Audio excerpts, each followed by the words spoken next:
So hello, welcome to my YouTube family. तो अब ये है वैष्णो देवी यात्रा का पार्ट 3, जिसमें हम लोग अर्धकुंवारी पहुंच चुके हैं। पिछला तो आपने देख ही लिया होगा मेरा ब्लॉग, जिसमें हम लोग अर्धकुंवारी पहुंच चुके थे और मैं आपका उसका आगे का बता रही थी कि क्या क्या और कैसे करना है। तो यहाँ पे रश इतना ज़्यादा है ना कि अब मैं आपको क्या मुश्किल ही लगता है कि अब हमारे गर्भ गुफा के दर्शन होंगे। बट फिर भी हम लोग आगे तक गए और वहाँ पे इंक्वायरी में हमने पूछा क्या क्या होगा। लेकिन यहाँ का व्यू इतना खूबसूरत व्यू है कि यहाँ से ना मन ही नहीं करता कि मतलब यहाँ से वापस घर जाएं।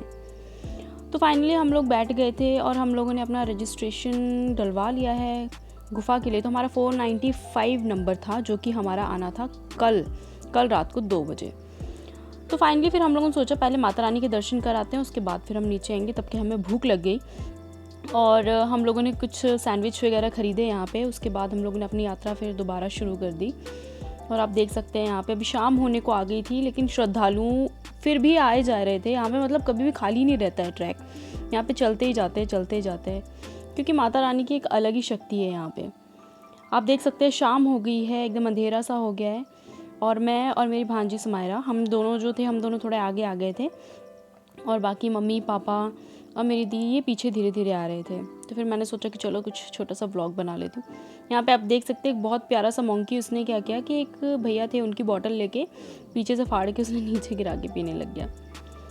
आप देख सकते हैं नीचे कटड़ा का व्यू कितना खूबसूरत लग रहा है। ऐसा लग रहा है कि हम आसमान पे हैं और ये धरती है, सीरियसली। उसके बाद हम लोगों ने माता रानी का प्रसाद खाया गरम गरम, जो कि बहुत ही ज़्यादा टेस्टी था। आप लोग आइएगा तो ज़रूर ट्राई कीजिएगा। फिर हम लोग अपनी यात्रा पे निकल गए आगे। हम लोग एक्चुअली पुराने रास्ते से जा रहे थे, हाथी मता सांझी छत से होके जा रहे थे, जो पुराना रास्ता है। इसलिए इस रास्ते पे ज़्यादा लोग नहीं थे। मुझे तो ऐसा लग रहा था कि हम लोग ही हैं, बाकी 2-3 लोग और होंगे, क्योंकि जितने भी लोग थे वो नए रास्ते से जा रहे थे।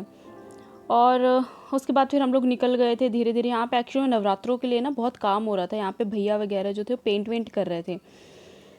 और फाइनली हमें अपनी माता रानी के दर्शन हो गए थे दूर से। और इतनी खुशी हो रही थी उस टाइम पे ना, जब हम लोग यहाँ पहुँचे थे, एक अलग ही वाइब्स आ रही थी मन में कि फाइनली हम लोग अपनी यात्रा में आगे बढ़ चुके हैं, पहुँचने वाले हैं। और काफ़ी अच्छी फीलिंग होती है जब आप इतनी श्रद्धा से आप आते हैं और आपको जब वो नज़ारा देखने को मिलता है ना, तो बहुत ही ज़्यादा हसीन लगता है। तो इसके बाद फिर मैंने कुछ फ़ोटोज़ वगैरह क्लिक किया। फिर हम लोग पहुँच गए भवन के थोड़ा नज़दीक और हम लोग आ गए यहाँ पे डिनर करने। तो सबसे पहले हम लोगों ने डिनर किया। यहाँ पे समझ नहीं आ रहा था हम लोग क्या खाएं। वैसे मेरी हालत तो बहुत ही ज़्यादा ख़राब हो गई थी, क्योंकि मैं बहुत ज़्यादा थक चुकी थी।